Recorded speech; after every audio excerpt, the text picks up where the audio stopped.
Hi guys, welcome back again to my channel. My name is Oyinkwan. If it's your first time stopping by, then you baby are most definitely welcome. Now in this video I have my Oga here with me. Do you want to introduce yourself? Okay, as usual, you know the drill. You know the drill, period. The only family you need to know. Period. Anyways, we made a video a little while ago, almost about 2 to 3 weeks ago, talking about culture shocks that we have noticed ever since we moved into the UK. And you guys seem to really enjoy that video because you guys asked for a part 2. And when the people ask, what do? We give. Yes. The people want what the people want. So here is a part 2 of culture shocks that we have experienced while living in UK. I think that because of the weather change, so there's something that is more shocking is the too much brightness at 10 p.m. Yes. And that can actually be very shocking because you probably get carried away. Yes.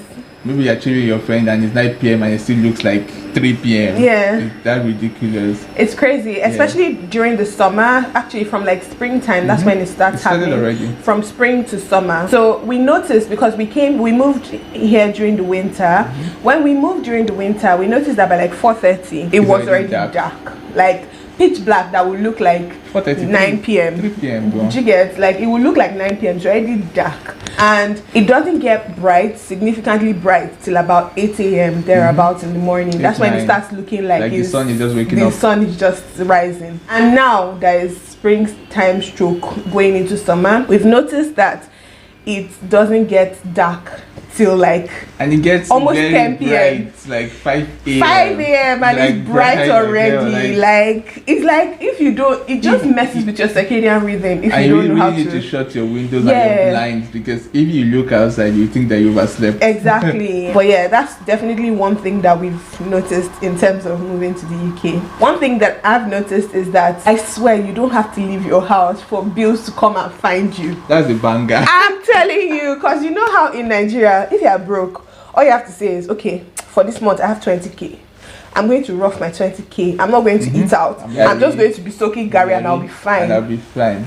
Actually, they will need 20k, probably like 10k to survive. My dear brethren, in this country, it's just constant. The bills are constant. As long as you are alive, as long as you are breathing, you literally have to pay to like you pay for your existence is wild. Like you pay for your existence in this place. Because you know in Nigeria rent is like annually. So if you sorted out your rent, you don't have to think about rent again. There's nothing like water bills because you already dug your bottle, so you're not paying for water bills. NEPA bills, people cut their NEPA bill and there's a way around it anyways. There's a way around it. So as you go, really. But here, it's too cold for you not to have electricity. Definitely. It's too cold for you not to have electricity, my dear. Except you want to freeze and you will die if you freeze. Except you want to use water to have your bath. Oh, you'll be using. I don't know what you Maybe you'll be going to your neighbor's house first. I don't know. And your neighbor will not take you away. How will you pay your rent? Because the rent is monthly. Council tax monthly. Everything is monthly. Water bills monthly. Phone bills monthly. So for example, like you can recharge. You can decide not to do data for next month for folks that like just put up your data and say I'm not using Ajam money. But yeah, your phone bill is already direct debit. So and if you mess with your direct debit, it will affect your credit score. So it's quite annoying. But the flip side to it is that if you are working, you are sure that you get paid every single month. So your life is kind of predictable. This one is a culture shock, and I'm not joking. The way that you know that on the 27th at midnight, alert is entering your phone. It's automated.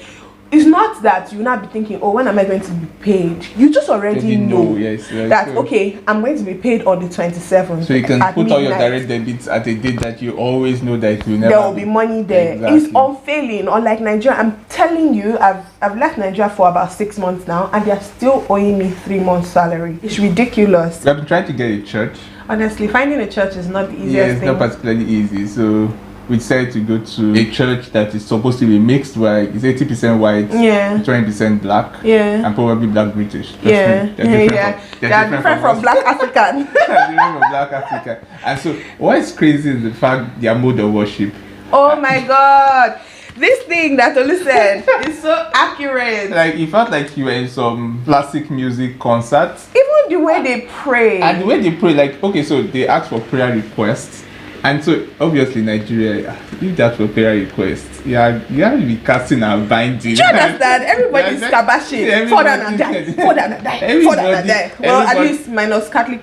I think they even do it in Catholic and Anglican churches nowadays. Catholics now they start doing like that. The Pentecostals. But Nigerian default mode of prayer is violence. Like, there should be the violence taken by fire. Definitely. And then so I'm like, if people don't have problems with the way they are praying, because actually they are never going to lead you into the prayer. The pastor just takes the prayer request and let me just try to behave like them. If someone wants a job, what's the accent?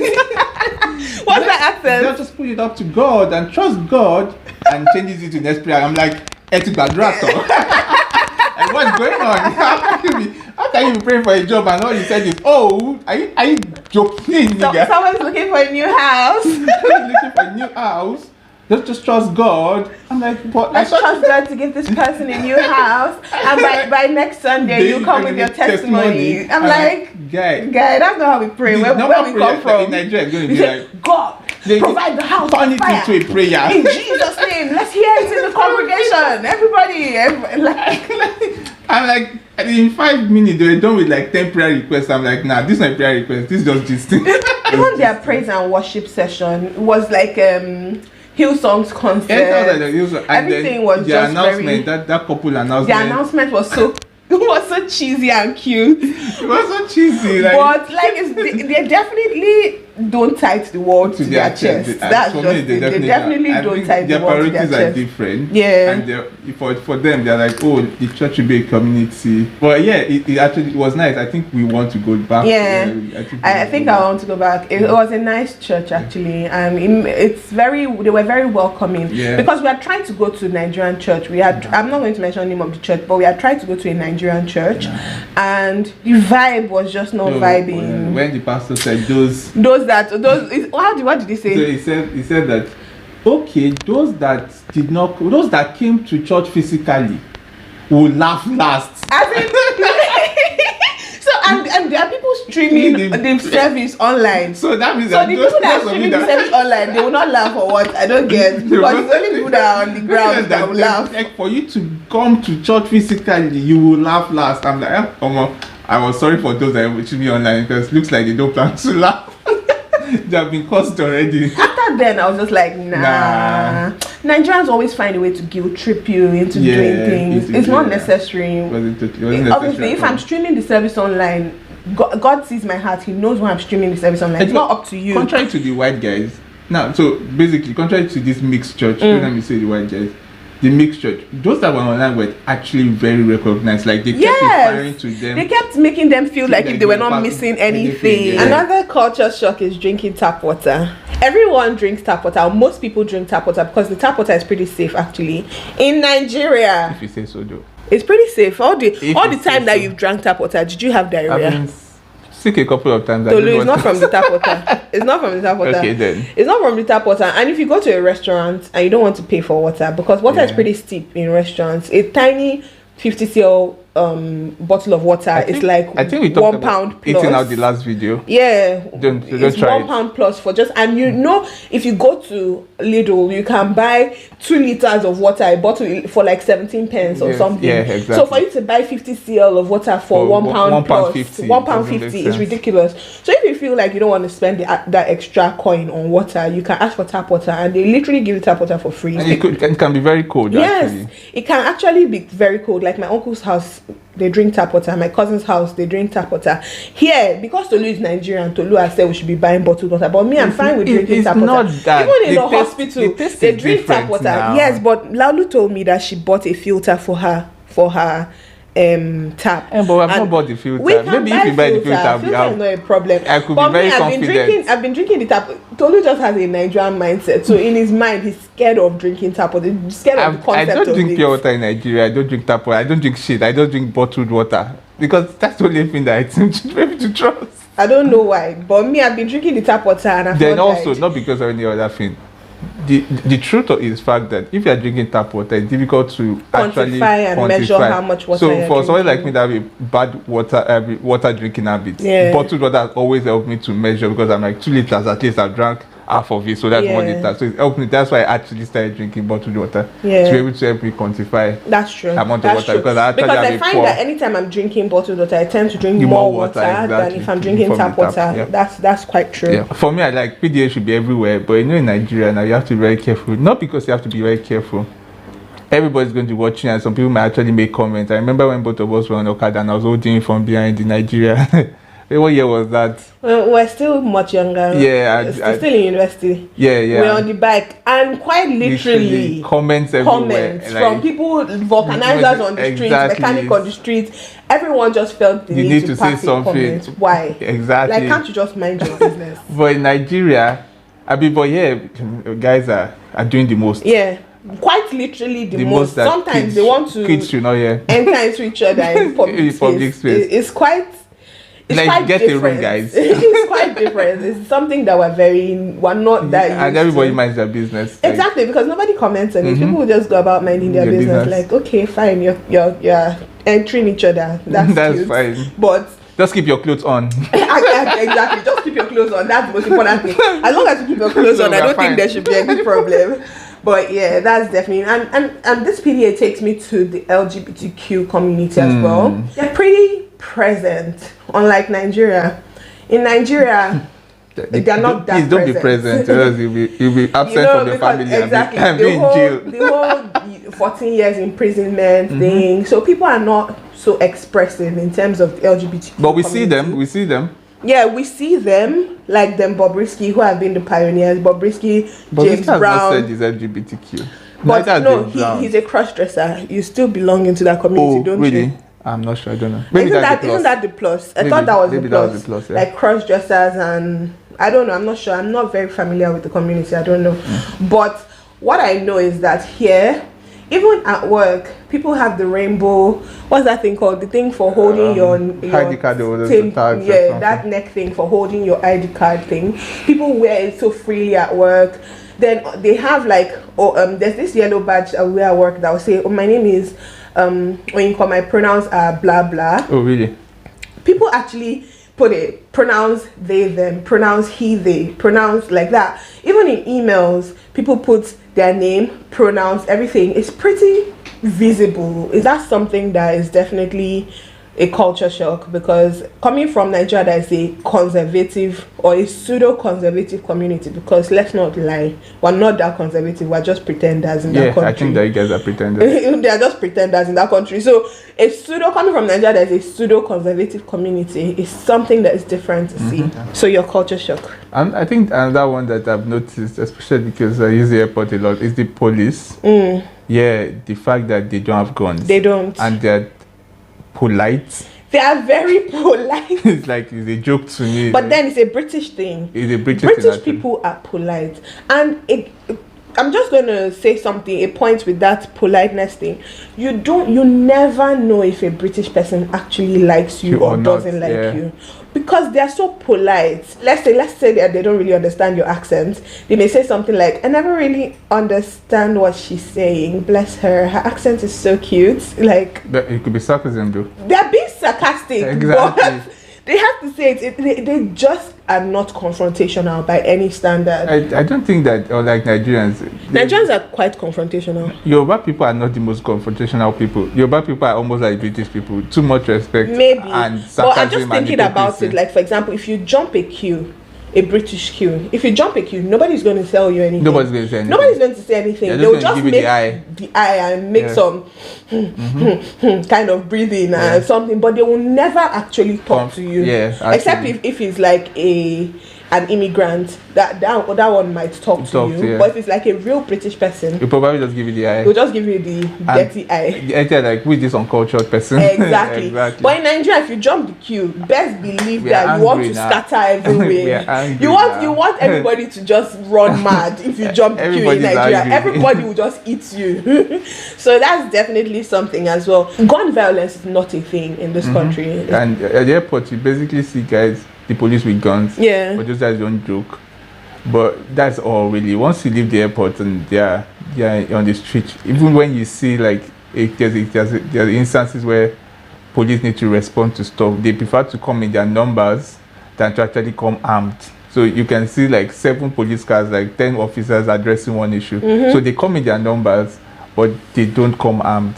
And I think that's why the citizens also question them, like, what's your batch number? And you just see that. I think I've seen one in front of the house where the guy was just yapping with the policeman, like, guy, you're in trouble. You still have time to be making so much mouth. But obviously they were listening. They had no choice.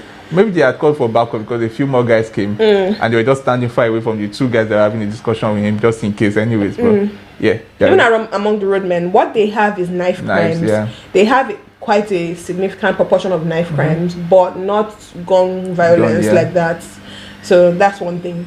Another thing, the houses are much smaller than I'm used to coming from Nigeria, because Nigerians, even in a rented apartment, is still big. It's not uncommon for you to have a 3-bed house with only 1 bathroom. Yeah, it's not uncommon at all. 3 bed, 2 bed, 1 bathroom. It's very wild to me, because I'm coming from Nigeria that there's a bathroom and suite in every room. Are you joking? Like, I don't need to think if I want to use the toilet. I just go.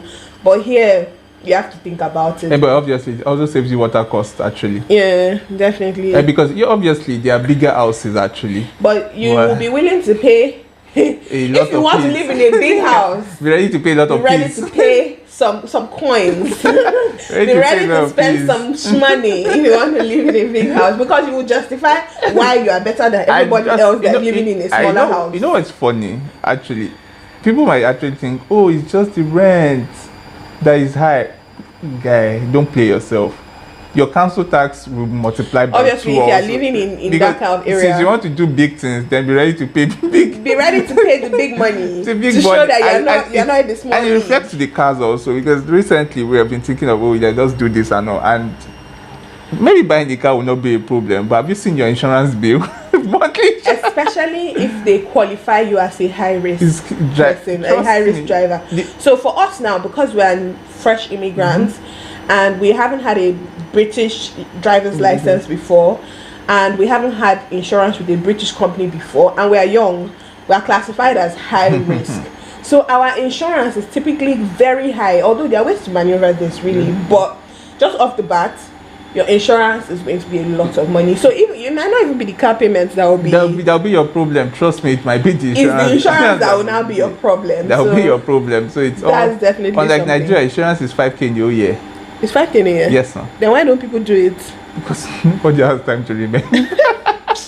But it's just 5K in a year, trust me. And that is all you need to do for the whole year. But in this country, you pay monthly. Yeah, you pay the insurance monthly. So it's ridiculous. That's why I said the bills always catch up with you. Always. And that takes me to about driving on the flip side of the road. So if in in Nigeria, the driver is on this side and the passenger is on this side, but it's the opposite way in the UK, and it makes the road the opposite way as well. So sometimes, especially if you're at a roundabout, it might look like you're about to go into an accident, because your brain is just not used to the settings. So you're wanting, is the driver crazy? Yeah, he doesn't want to go into the other. that it took me quite a while to adjust. Like my brain has adjusted now. I'm kind of adjusted now. Yeah, my brain has adjusted now. But initially, I always found myself. I'm actually scared that when I go back to Nigeria, I'm actually going to be confused again. Because the road just seems like you reverse Nigeria's driving the other way, not reverse, flip it the other way around. So the mirror image. Just exactly that the mirror image of how you drive in Nigeria. But then your brain is now in the normal way. Your brain is in normal, so it's kind of confusing. Everything has flipped, but your brain. So it's a bit confusing, because even let's say you want to enter your friend's car and your friend. Obviously, you might now be going to the driver's side because your brain has not registered that's not the driver's side. So that is definitely something. Okay, so I think the one that personally found interesting, but I think that Rinka said she was used to it, or she knows because I'm international. Yeah, right. It's the fact that this one is local, but me, I'm international, so I know the fact that things. You can buy stuff, like almost everything, including clothes, don't remove the tag, and then take it back and ask for your money, and they actually give you the money back. That blew my mind. Now that's because I run a business, and I'm like, God forbid. It won't happen. Like, I'm wondering how they're able to trust people. I don't get it. No, they've scanned the barcode now. As long as it's unused. But how will you know it's unused? That's the thing, you can't know. Exactly. So because I know like a few of these a few people buy clothes that they can't afford or designer items that they can't afford. Keep the tag on, wear it, then dry clean it and return it. They are not hiding the fact that you can return it. They are literally going to tell you on the card, like, if you want to return it, don't remove the tag. Like, who does that? For me, that was amazing, because, and then they are not going to ask you, because there are some stores that in Nigeria where they ask you can return stuff, but what they're going to tell you is that you need to pick another one. Some stores do that one. Some stores do store credits instead of cash. Yeah, I think that's better in terms of like the business perspective. But these guys literally return your cash to you. Yeah. Well, that's wild though. That's really wild. So you basically can wear designer clothes and just step out. Yeah. Please don't try it. I don't know if you can try it, but it should not be a problem. But as long as it doesn't look worn, there's no evidence of it being worn. I think people have gotten away with faking it to make it. So whatever works your boat, but trust me, it's doable. Yeah. Don't just give it the idea that it's actually doable. Then another one is paying for the nylons when you go to shop. Yeah, it's annoying. That was very annoying. I found it annoying the first few times. So now you have to carry your nylon anytime you're going to the shops. If you're going to Lidl, Sainsbury's, anywhere, carry your nylon because you will be paying. Nylons. We have bags of nylons that. So you get angry. So the culture shock is that. So when you are with someone that wants to go for shopping, and you forget your nylon, you are literally angry. Like really, because you're like, oh my god, now I have to pay for nylon again, and it's like 20 pence. Yes, 20p. It's 20p. 20p every time that you're shopping. It adds up. So it actually adds up. And it's a good way to with global warming. Yeah, I think and all of that. I think that's the aim that's of the it. aim, because you pay for every single nylon. Any store really, every store you probably pay for. Yeah. For the another one that's a culture shock is how you pay for parking. Everywhere. It's ridiculous. Everywhere. Even your rented house. Even I'm telling you, in some rented houses, some rented flats, you've already paid your rent. They'll tell you that you're paying for parking. One of the work benefits you see is that free parking. I'm like, how is that a benefit? I'm coming to work for you. In my hospital, you pay for parking. It was because of COVID that they that time that they were forming NHS workers, and we appreciate you and we love you, blah blah. So they removed that paying for parking for that period, but they've already sent email that they are bringing it back. They sent email that they're bringing it back. So we don't appreciate doctors. We have appreciated you enough. But I'm saying, so everybody's going to pay for parking. It's quite annoying to me.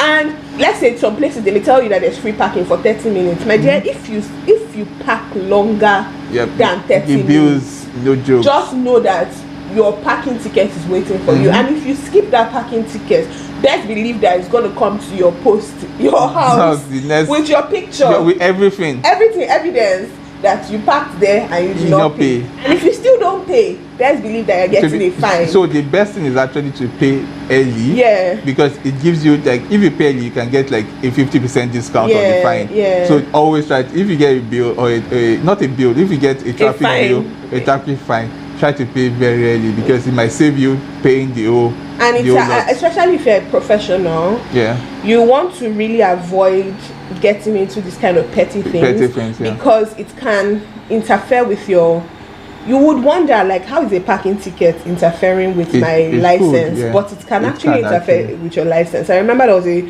story I read about a nurse who got suspended from the nursing register in the UK because she didn't pay a train ticket fare. So some things like this are just avoid it, especially if you're an immigrant. But they just stay on your lane as much as possible. That's definitely one thing. Okay, so if savings or current account annoys you, they are not ready for this. Tap tap tap tap tap tap. If every time you get savings or current and you're like, what the hell do I have to put my card in? You're not ready for this. God, this one's a huge culture shock. Because you don't even need your card. You don't as long as your phone is alive. As long as your phone is connected. And if you have your card, you don't even need to puncture pins. Yeah, no questions asked. No questions. You don't say the bill. Okay, so are you paying by card? Yes. They give you the that's gone. Bam, bam. I'm telling you, the money will just be evaporating because if you are doing savings on currency, it's like rapture. I'm telling you, savings on currency gives you time to even think. It still gives you time to think that. Okay, maybe I have money in my savings. Maybe I should use my current account or something like that. But this one doesn't. It's rapture. Apple Pay and Google Pay is just tap until your money has finished. And you don't even need your bank card can be chilling in your house. Like you probably don't need to see. I can count how many times I've taken my bank card out. You don't need to see your bank card. You can literally just dump it somewhere. I'm telling your you. phone that you're using to chat. You use it to enter the bus. Use it to enter the train. Yeah, use it to pay for your bills. Pay for everything. Everything with your phone. And then just talk about payment. Another cultural shock is the fact that you can't just walk into restaurants. Yeah. Now I find that personally annoying. So till now I'm still very pissed about it because a good number of restaurants require reservations with your card attached to that reservation. So your bills will just. And then if you mess up and don't go, they charge you automatically. £25 automatically if you do no show. If you do no show, £25 because I did not come for a reservation. Like guys, what's going on, guys? And then so you cannot rush. Most times you can't randomly say let's go out on a date. No, except you just want to go to the pub. Except you want to go to the pub. But if you want to go on a real date, like a most times you need a reservation. You need a reservation. You actually need a reservation. I feel like that's annoying. Yeah. Unlike Nigeria, you just carry your load and I'm going to see. Although some Nigerian restaurants now do this reservation thing. No, but it's not rigid. A lot of them. It's not rigid. A lot of them but like this. But won't they eat? Won't they pay their staff salary? Well, maybe they don't. They're still doing it, Sha. Like this. All these. But if you miss, fine dining restaurants, Cappadocia. Yeah, but if you walk in, will they bounce you? They won't. But some of these ones here, they can bounce you. These ones will literally bounce you. Yeah. They'll tell you like they will. No, if you have reservation, if you are late, if you are going to be late, you need to call them in advance. Yeah. They are going to be late. Is that ridiculous? So I don't like that personally. I feel like we should be able to work in it. But I guess they will have their business reasons why. But I don't know. But personally, I feel like, and why are you going to charge me for counseling? What if I had a medical emergency? That's your business. It doesn't make any sense. You made them not to have somebody else book that place. It doesn't make any sense. Like, why are you going to charge me for that? And literally, you can't book for that reservation without your credit card or your debit card attached to the reservation. Yeah, that's very true. I don't like that cultural shock. Yeah. Another thing, nakedness.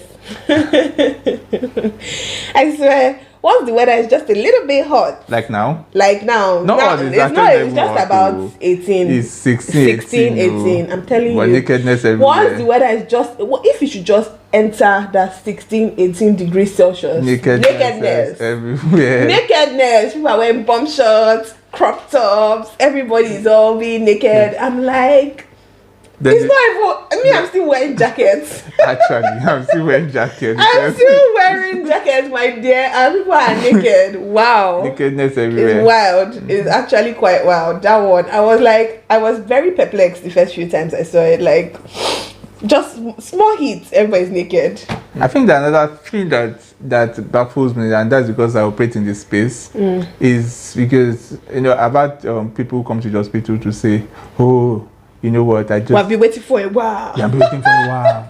Say, doctor. I laugh in NHS. And then I go downstairs to check, and it's been 30 minutes. And I'm like, oh, I'm sorry. The doctor attend to you nicely very soon. And then come to the NHS. Oh, I know the word is perplexing because Nigerians also will come and say, oh, the healthcare system in the UK or in the US is so nice. I'm like, that seems not to be true. But now I understand because in the NHS, to see a doctor is extreme sport. And it's quite literally extreme sport. It's quite literally. No joke. And I'm a doctor. I work in the space. And I still cannot see a doctor easily. Is that crazy? It is annoying. The wait times. If it's like, unless you are actually dying. That's the truth of the matter.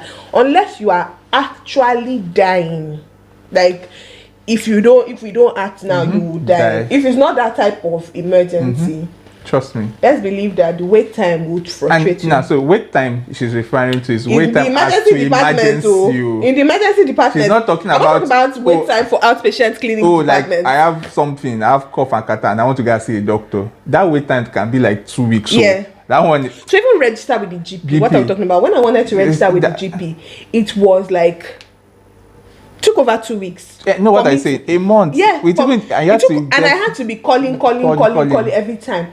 It took almost a month for me to register to make a complaint. I'm not talking about obviously registering. You just fill your form and drop it. I'm talking about the processing time of that form to be able to say to you be now able have to a go GP. and say that you have a GP, and you can go and make complaints. Of which, if you want to make complaints, you have to call. Yes, you have to call.